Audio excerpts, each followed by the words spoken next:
guys, let's kick this off. Let's talk AEW Double or Nothing. This the following contest scheduled for one fall has a 10-minute time limit. AEW Dynamite, Jamie. All right, AEW Double or Nothing. Oh yeah, I said Dynamite. Double or Nothing. Go. That's right, Double or Nothing. This show I was hoping big things from, and I'm just excited for another AEW pay-per-view, to be honest. I've enjoyed every one that they've presented so far, and I was expecting the same thing again. And for the most part, it did not disappoint in the entertainment area, that's for sure. There was a lot of things that I'm never going to forget that I saw in this pay-per-view. It began with a battle royal to introduce really Brian Cage, who was going to be the first man to get a shot to win the casino chip, to get a shot at the TNT title, I believe. I believe so, yeah. The Casino Battle Royale or whatever. Right. Yeah. I wasn't clear on what title and when, but he was going to get a title shot. I think you're right. I think it's or it might be the actual AEW. It might be Mox's championship or whatever. I'm not sure. Yeah. I think it's Moxley's title at Fyter Fest. But anyway, I wasn't too clear on that. It's kind of the Money in the Bank, but it's a chip. Right. And he just squashed everybody through that. Just ripped right through it. Almost, you could say, a waste of time.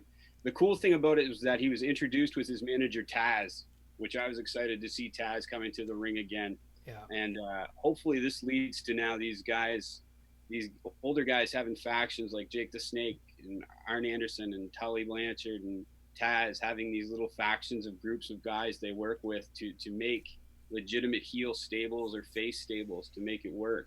Yeah. What was next on that pay-per-view that I guess next on my list of things for that pay-per-view was the Cody and Lance Archer match. Yeah. I wasn't a big fan of it. It was one of the matches that I was very interested to see how it played out. Just because I'm kind of, obviously you're bringing me back into wrestling right now, and I know Cody's very high profile, but I just haven't seen a lot of Cody matches. I got to tell you, I'm very impressed with him as a wrestler. He's kind of like, he's when you compare him to Dusty, his dad, and then Dustin, his brother. Right. I mean, he's a next level athlete. Absolutely. Compared to both of them. So I was very impressed. That said, though, the setup for the match, with Jake the Snake, Jake the Snake in the heat with his wife, and all of this and that being forgotten about, and then the driving into the stadium and all that, like it was kind of weak, and then the match felt pretty weak too. Yeah. And I expected it to be a strong match. I really thought it would be. Overall, after all the build-up we got for it, it was a long, drawn-out match. And then another match that I didn't care for that I thought I would be the Moxley match, the Moxley Brodie Lee. I thought that would be a good match, despite it being thrown together relatively quick. We've seen Brodie Lee for months now, leading this Dark Order, or as Jim Cornette calls it, the Dork Order, and with no real record. Well, we'll talk about that later. I actually like him. I think I like him. I think he Anyway, continue. You like Brodie Lee? I do. It's Moxley that I'm not buying right now. And I know that people who have been fans of wrestling for the last few years have a lot more Moxley to judge him by, but I'm just getting back into it, right? So I haven't seen, like, I recognize his face, obviously, so I know that he's been big in the wrestling, business for multiple years now, but I'm just not impressed, man. Like, John Moxley, to me, feels like Eli Drake felt to me when I first started watching him in NWA. I'm just like, oh, man, he's like this gritty kind of badass guy, but like I don't know where he's going. I've followed Moxley since he was in CZW way back in the day. And then he got moved on to WWE, where he became Dean Ambrose and was not anywhere near the same guy. You've seen CZW matches. You see what they're like and the brutality that he brings. And then they put him into WWE, and You thought he'd be that same enforcer, not quite to that level of violence, but violent all the same. And they tried to change him into this wacky, crazy guy who steals hot dog carts and like these stupid gimmicks, and that just didn't work. And now I think fans like me are just glad to see him back to doing things that he wants to do, that he has control over his character. And maybe now it's time somebody should take a little control of his character and help him out a little more to get him a little more guidance. And maybe a full crowd will change that. You know, the way he enters through the crowd, the way he battles through the crowd, maybe that'll change a lot of things. But I don't want to pass a lot of excuses on to the fact that there's no crowd. That just can't be the reason why these guys can't put on decent matches or decent shows. I refuse to believe that. Yeah, I think I agree with you there, though the crowd for some performers really is a giant part of it, right? Like if you can get over with the crowd, I mean, everything changes. Getting over with the crowd means money. Right now, he's definitely had some matches where if there was a crowd there, it would have we probably would have felt differently about the match. That's all I can say though. Yeah. That's probably true. And I think too that's the same reason you can't use Orange Cassidy all the time, because he needs the crowd. Yeah. You know, the kick to doom are just not the same without the crowd. No. And his whole stick just doesn't work. Him standing there unable to know how to climb a ladder in the Battle Royal really was really funny actually. I liked that. Jim Cornette didn't like it. I thought it was fun. I thought it was hilarious. I thought it was great. Like I'm embracing the Orange Cassidy gimmick. I know some people feel it's old, but no, I'm still in. I like it. I'm a fan. I'm a fan. What do we have next on our notes here? Oh, the Stampede match.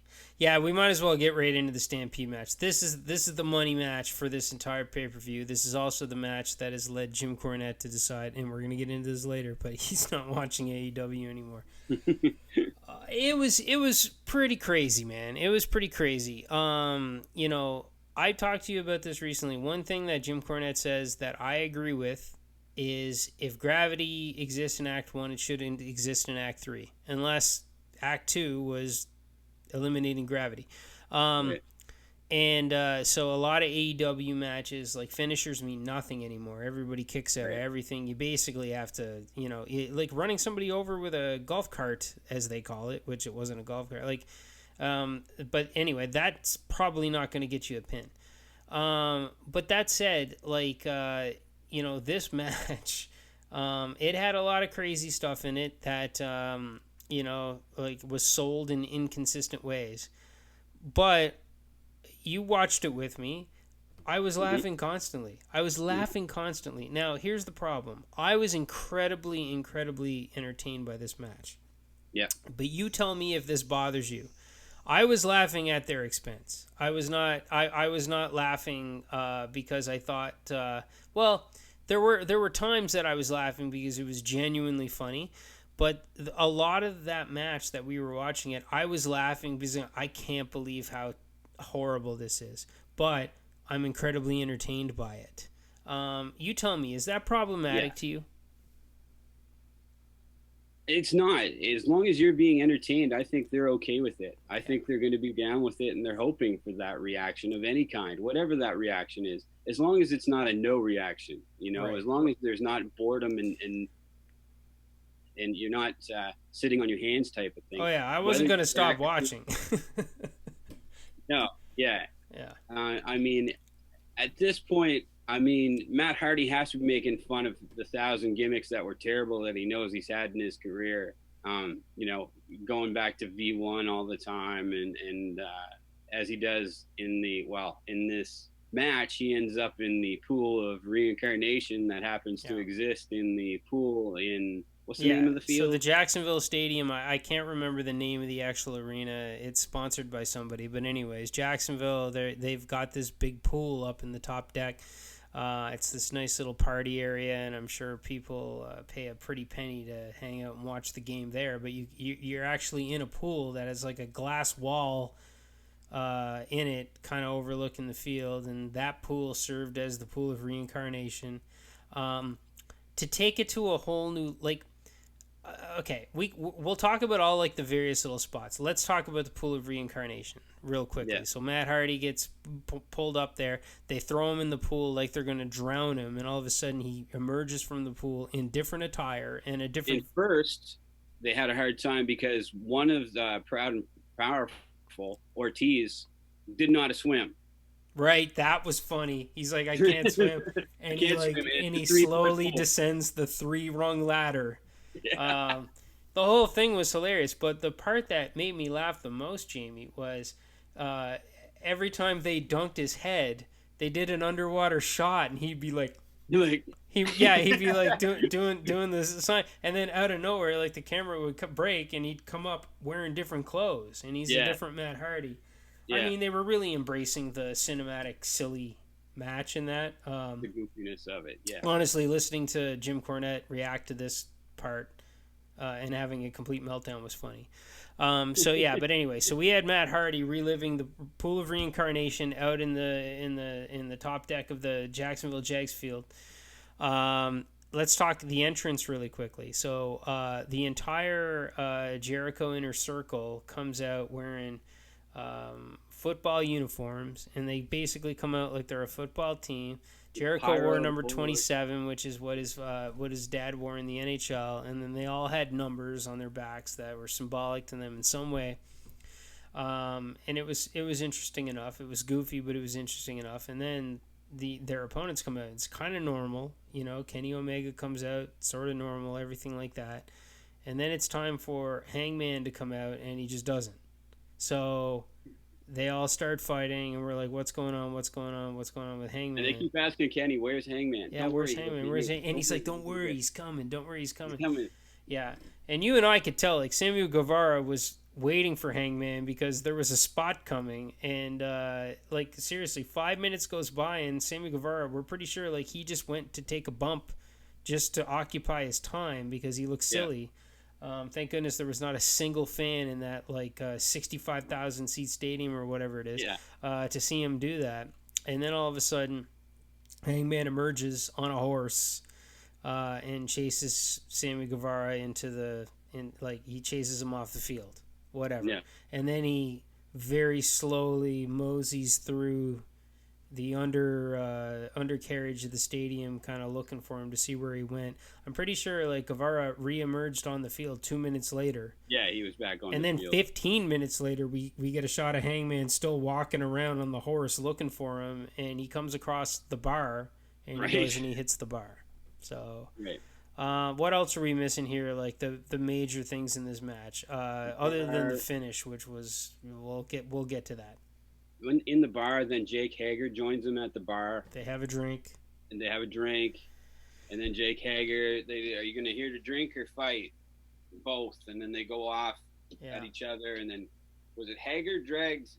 He drags Hangman all the way across all the way across the bar, as you would see in any cliche 80s bar movie. They took some hard bumps in there. They definitely risked injury in that fight. Yeah.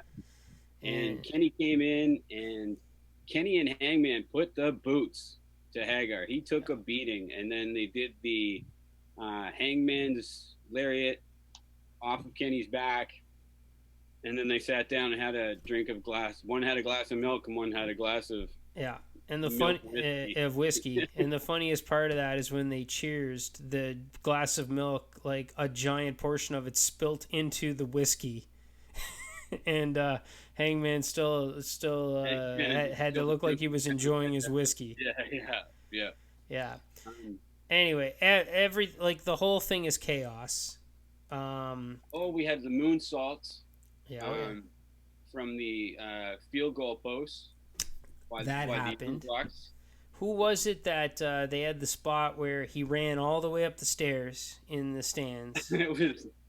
That was Nick Jackson, ran all the way up to the fourth row of stairs. then comes running down, fourth running row. down. Like we're talking like there's he had to be 10, 15 rows. You're right. Oh, more like 35 rows, like all the way to the top. It took forever. Oh yeah, those are big sections in those stadiums. Okay. Probably 35 so anyway, rows. He was running from the top of the stadium all the way down to gain momentum, and then he stops.